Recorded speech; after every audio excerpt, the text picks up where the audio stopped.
Aurélie, vous avez suivi une formation au CEPV de Vevey en communication visuelle. Vous avez choisi une spécialisation en photographie. Aujourd'hui, vous étudiez à l'AIDE de Genève. Vous explorez le champ de la fiction. Vous êtes l'une des 4 lauréates de l'édition 2023 du programme Carte blanche étudiant. Que représente pour vous cette opportunité? Alors déjà, c'est l'opportunité de montrer mon travail dans un espace public, ce qui est assez rare dans le sein des études. On est souvent enfermé à l'école et puis on peut pas vraiment sortir, sauf quand on a des opportunités comme la carte blanche ou d'autres concours photo. C'est aussi l'opportunité de voir comment mon travail est perçu à l'extérieur, parce qu'encore une fois, dans le cadre des études, on a nos enseignants. Ils sont là pour nous faire évoluer, mais pas forcément toujours pour nous donner un avis plus concret si ça venait à sortir. Et pour moi, c'est vraiment cette opportunité-là, en fait, de voir comment mon travail interagit dans un espace public et auprès de professionnels aussi, vu qu'il y aura aussi la foire et il y aura des gens autres et des professionnels. Et je trouve que l'exposition à la gare, c'est aussi ouvrir la porte au tout public, qui ne sera pas forcément là au Palais éphémère. Et oui, c'est vraiment une super opportunité pour voir les réactions et pour se lancer en fait un peu dans le vide. C'est un peu un lancement dans le vide aussi pour moi parce que c'est la première fois que j'ai accès à ce genre d'opportunité-là. Et c'était aussi la première fois d'ailleurs que je m'inscrivais à quelque chose. Du coup, ça fait un peu peur, mais c'est aussi très excitant de voir comment ça se passe. Je suis vraiment totalement en novice et du coup, j'ai hâte de voir comment ça va se passer. Alors, votre travail tourne en grande partie autour de la mémoire de votre famille durant la Seconde Guerre mondiale. Comment est né ce besoin ou ce choix de cette approche post-documentaire associée au devoir de mémoire? Je dirais que, en fait, j'ai beaucoup été éduquée par mes grands-parents et je pense, à force de réflexion, que ça a contribué à ce travail de mémoire parce qu'ils partageaient beaucoup, leurs histoires et comment ça s'était passé avant. Et j'ai un peu toujours été immergée dans ce monde où on parle du passé avec les mystères qu'il y a autour, sans forcément, peut-être pas avec le recul nécessaire tout le temps. Mais c'est une discussion qui revenait à chaque fois, mais spontanément, sans que je cherche à la voir en fait. Et ma grand-mère paternelle, du coup, Marcel, a aussi un lien très fort avec cette période-là, vu qu'elle est née et qu'il y a beaucoup de non-dits par rapport à ça. Et il y a aussi des sortes d'échos avec moi, parce que mon histoire aussi personnelle a beaucoup de non-dits et de choses pas très claires, un peu confuses. Et je pense que ce besoin de marquer la mémoire, c'est aussi pour clarifier moi, qui je suis. Et replacer les choses dans leur contexte et avoir des réponses aussi personnelles et pas seulement pour avoir un travail de mémoire à la fin. Alors, vous poursuivez ces recherches donc avec le projet Marcel, qui vous a permis de remporter ce programme de carte blanche étudiant. C'est un projet caractérisé par donc des schémas familiaux récurrents, par l'absence de la figure du père. Pouvez-vous nous parler de ce projet que vous présenterez dans le cadre de votre participation à Paris Photo?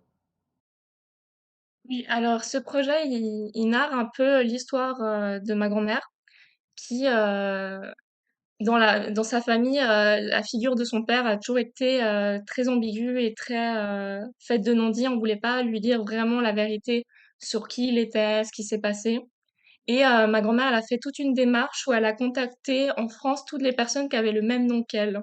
Du coup, elle a vraiment plein de correspondances. Il y a un peu cette notion de répétition dans le projet. Les photographies sont prises chez ma grand-mère en huis clos, du coup. Et vu que c'est des personnes âgées, ils ont souvent ces méthodes très répétitives. On mange à cette heure-ci, on boit le café à cette heure-là. Et il y avait ce même mécanisme au niveau des recherches. Ma grand-mère envoyait ses lettres à répétition, c'était toujours dit la même chose. Par moments, il y a des réponses, d'autres pas. Je sais qu'elle a été blacklistée par certaines personnes. Pareil, de mon côté, j'ai fait des recherches auprès d'institutions des archives pour avoir des réponses plus claires par rapport à lui. Moi, spontanément, c'est la première chose que j'ai fait, c'est d'aller taper son nom sur Internet. Et il y avait déjà des archives publiques, euh, où c'était une fiche d'identité, en fait. Et de fil en aiguille, j'ai commencé à écrire moi mes mails, du coup un peu dans le même système que ces lettres à elle. Et il y avait nouveau ce truc de répétition, de toujours demander les mêmes informations et d'avoir des réponses négatives, positives. Et de fil en aiguille, j'ai collecté une grande base de données mais sans jamais trouver, cette image parentale qu'on cherchait pour elle. En fait, elle avait vraiment besoin de se réapproprier l'image parentale par, une photographie. Et cette photo, je ne l'ai pas encore trouvée, c'est toujours en cours de processus, mais c'est un peu le mystère, du projet. Et c'est vraiment toute une enquête, en fait, et des liens qu'on peut tisser avec soi-même aussi, des liens familiaux en cherchant et en parlant, on voit qu'ils se répètent, de ces non-dits. Par exemple, mon père, c'est son fils et je n'ai aucun lien avec lui, je le connais pas non plus personnellement et ça a fait que ça a créé un lien très fort entre l'histoire de ma grand-mère et la mienne et notre collaboration, là-dessus a été aussi très, très forte. Il y avait vraiment une réelle mission, de mémoire, mais aussi d'apaiser, en fait, ce qui était tumultueux en nous. Et du coup, ce projet permet, de placer, de garder une marque aussi d'elle, dans son état dans l'état du projet Marcel, mais aussi, de parler d'histoire collective. Cette histoire a sûrement concerné beaucoup de gens en France comme en Suisse. Et du coup, c'est tant une histoire très personnelle et intime, mais qui touche aussi au collectif et qui permet aussi, pour d'autres personnes de s'identifier à cette figure du père et l'ambiguïté de certains membres de notre famille. Alors donc ce projet Marcel n'est pas encore terminé, hein. C'est un projet qui se caractérise donc pour vous, par l'absence de la figure paternelle, par cette idée d'attente, d'enfermement, d'image manquante, comme vous me disiez tout à l'heure.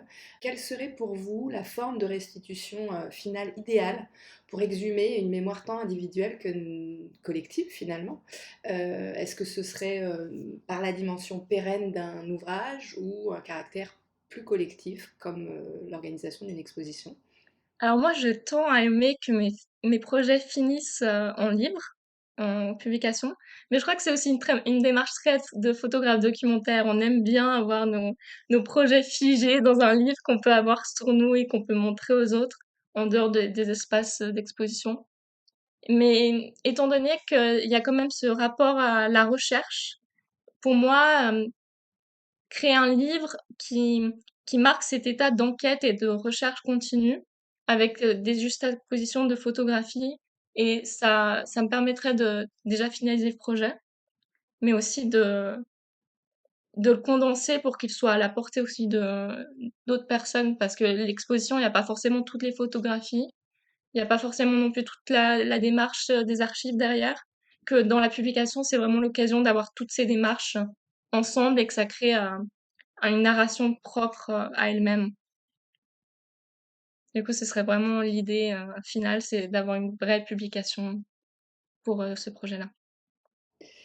On va terminer cet entretien sur ce qui va se passer à Paris Photo. Qu'est-ce que vous attendez de cette expérience dans le cadre du programme, justement? Alors, déjà rencontrer mes collègues lauréates, dont j'ai vu le travail que j'ai très hâte de rencontrer pour pouvoir échanger avec eux.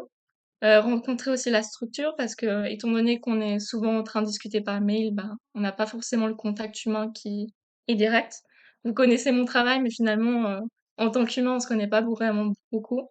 Et c'est aussi l'occasion d'échanger avec d'autres artistes sur place, d'échanger avec le public et de nouveau comment on réceptionne dans un espace public et collectif le fruit de notre travail et comment on peut le faire évoluer vers d'autres contrées, si on peut dire ça. Et du coup, oui, c'est vraiment une opportunité d'échange et de rencontre surtout. Aurélie, merci beaucoup. Mais de rien.